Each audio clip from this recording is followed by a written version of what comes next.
Hello students, आज हम आपको इस वीडियो में पढ़ाएंगे प्रेजेंट कंटिन्यूअस टेंस का एक्टिव से पैसिव बनाना। तो प्रेजेंट कंटिन्यूअस टेंस का जब हम एक्टिव से पैसिव बनाएंगे तो हमारी हेल्पिंग वर्ब जो लगेगी वो है is, am, are plus being. अब फॉर्मूला हमने क्या बताया हुआ है आपको, सब्जेक्ट वर्ब ऑब्जेक्ट। तो सब्जेक्ट को ऑब्जेक्ट बनाएंगे, ऑब्जेक्ट को सब्जेक्ट और वर्ब की थर्ड फॉर्म।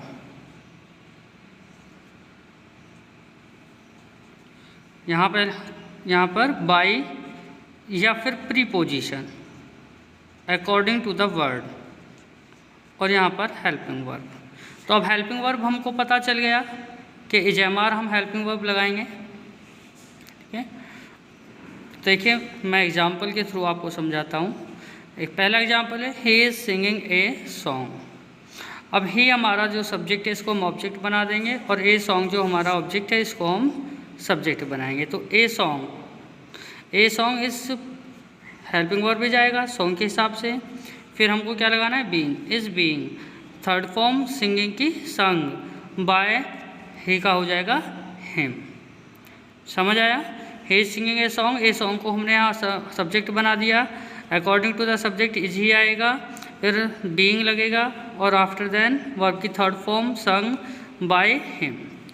नेगेटिव सेंटेंस देखिए, he is not playing the cricket. अब इसमें ऑब्जेक्ट क्या है, द क्रिकेट। तो द क्रिकेट को हमने पहले रखा, द क्रिकेट। इज़ के तुरंत बाद नॉट आएगा। जब मान लो एक्टिव हमारा नेगेटिव है तो पैसिव भी हमारा नेगेटिव ही बनेगा। तो इसके तुरंत बाद नॉट आया, नॉट के तुरंत बाद बीइंग लगाना है, बीइंग। अब प्ले की कौन सी फॉर्म लगानी है, थर्ड फॉर्म, प्लेड, किसके द्वारा, बाय हिम। नेक्स्ट एग्जाम्पल देखते हैं इंटरोगेटिव का। इंटरोगेटिव फर्स्ट टाइप देखिए, are you not beating him. तो इसमें ऑब्जेक्ट क्या है हमारा, हिम। अब हिम को जब सब्जेक्ट बनाएंगे तो क्या हो जाएगा, ही। तो लेकिन हमें ध्यान देना है, फर्स्ट टाइप इंटरोगेटिव सेंटेंस है तो यहाँ अगर हेल्पिंग वर्ब पहले है तो यहाँ भी पहले ही आएगी। तो हमने ही के अनुसार यहाँ इज पहले रखा है, तो इज आफ्टर देन सब्जेक्ट ही। अब यहाँ नॉट है तो यहाँ भी नॉट आएगा, उसके बाद में बीइंग लगेगा, फिर वर्ब की थर्ड फॉर्म। वर्ब की थर्ड फॉर्म बीट की क्या हो गई, बीटन बाय यू का ऑब्जेक्ट भी यू ही होता है। सेकंड टाइप देखिएगा, why is he not eating the food. अब देखिए जब यहाँ क्वेश्चन वर्ड पहले है तो यहाँ भी पहले ही आएगा, पैसिव में भी। आफ्टर देन हेल्पिंग वर्ब यहाँ है तो हेल्पिंग वर्ब भी यहाँ आएगी। यहाँ सब्जेक्ट है तो अब द फूड जो हमारा ऑब्जेक्ट है इसको हमने यहाँ सब्जेक्ट बना दिया, नॉट की जगह पे नॉट आ गया। अब बीइंग जो हमें लगाना है, इसके बाद वर्ब की थर्ड फॉर्म ईटन, उसके बाद में सब्जेक्ट को ऑब्जेक्ट बना दिया, ही को हमने हिम कर दिया। अब हूँ वाला सेंटेंस समझते हैं। हूँ इज़ कॉलिंग यू। देखिए हूँ क्वेश्चन वर्ड भी है और एज ए सब्जेक्ट भी वर्क करता है। तो अब हमें एज ए सब्जेक्ट के हिसाब से तो हूँ को हूँ में बदल दिया और इससे पहले बाई लगा दिया, और क्वेश्चन वर्ड जैसे कि पहले लगता है तो हमने इसको सेंटेंस के शुरू में ही रख दिया है। अब यू के अनुसार हमने क्या किया है, आर लगाया, क्योंकि हमको क्वेश्चन वर्ड के तुरंत बाद हेल्पिंग वर्ब चाहिए। फिर आफ्टर देन ऑब्जेक्ट को सब्जेक्ट बना दिया, बीइंग लगाया जो कि हमारी हेल्पिंग वर्ब का हिस्सा है, और कॉल का थर्ड फॉर्म कॉल्ड। तो सेंटेंस बना, by whom are you being called. इसी प्रकार बच्चों हम शुरू करते हैं अगला सेंटेंस, प्रेजेंट परफेक्ट टेंस। जब प्रेजेंट परफेक्ट टेंस का हम एक्टिव से पैसिव बनाएंगे तो हेल्पिंग वर्ब हैज और हैव के साथ में बीन लगाएंगे। फॉर्मूला वही है, सब्जेक्ट को ऑब्जेक्ट बनाएंगे, ऑब्जेक्ट को सब्जेक्ट बनाएंगे, वर्ब की थर्ड फॉर्म लगाएंगे। इससे पहले यहाँ बाई या प्रीपोजिशन रखेंगे अकॉर्डिंग टू द वर्ड, और यहाँ पर हेल्पिंग वर्ब रखेंगे। तो हेल्पिंग वर्ब मैं आपको बता चुका हूँ क्या लगानी है। तो देखिए पहले सेंटेंस रहते हैं affirmative, he has eaten the food. यहाँ एक बेनिफिट मिलेगा आपको कि परफेक्ट में आपको थर्ड फॉर्म पहले से मिल जाएगी। आपको थर्ड फॉर्म की ज़रूरत जो पड़ती है वो आपको ऑलरेडी मिलेगी।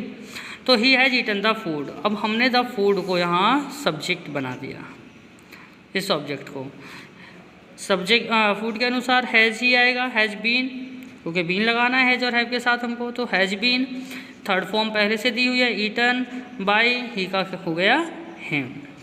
नेगेटिव सेंटेंस देखिएगा, they have not done their work. अब जो देयर वर्क है ये क्या है, ऑब्जेक्ट हमारा, इसको हमने बना दिया यहाँ सब्जेक्ट, देयर वर्क।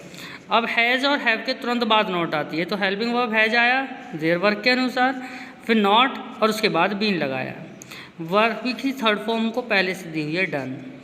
अब दे का अगर हम ऑब्जेक्ट लगाएंगे तो दैम हो जाएगा, तो बाई लगाओ और उसके बाद में दैम लगा दिया, बाय दैम।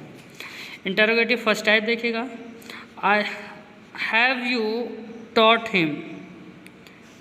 अब जब यहाँ पहले हेल्पिंग वर्ब है तो पैसिव में भी पहले आएगी, लेकिन आएगी किसके अनुसार, जिस ऑब्जेक्ट को हम सब्जेक्ट बना रहे हैं। तो ऑब्जेक्ट हमारा हिम है, इसका सब्जेक्ट बनाएंगे तो ही के अनुसार हैज आ गया, तो हैज ही, उसके तुरंत बाद बीन लगाएंगे।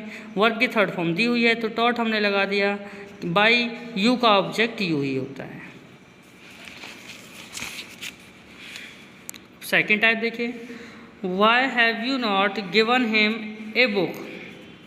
अब देखिए इस सेंटेंस को, इसमें हिम और ए बुक ये दो ऑब्जेक्ट हैं हमारे पास, हम दोनों ऑब्जेक्ट से आपको सेंटेंस बताएंगे। दो ऑब्जेक्ट हैं हमारे पास, तो हम पहले देखते हैं। सबसे पहले तो क्वेश्चन वर्ड है, तो क्वेश्चन वर्ड यहाँ भी आएगा, क्वेश्चन वर्ड आया। उसके बाद में क्या आना चाहिए, हेल्पिंग वर्ब। तो हेल्पिंग वर्ब किसके अनुसार आएगी, ऑब्जेक्ट के अनुसार। तो हम पहले ए बुक को ऑब्जेक्ट ले रहे हैं, तो ए बुक के अनुसार हमने हैज़ लगाया, has a book. After than not है तो नॉट भी आएगा, फिर बीन आएगा। वर्ब की थर्ड फॉर्म पहले से दी हुई है given, to him, to him a book किसके किसके द्वारा, बाय यू। यू का अगर हम यहाँ ऑब्जेक्ट बनाएंगे तो यू ही आएगा।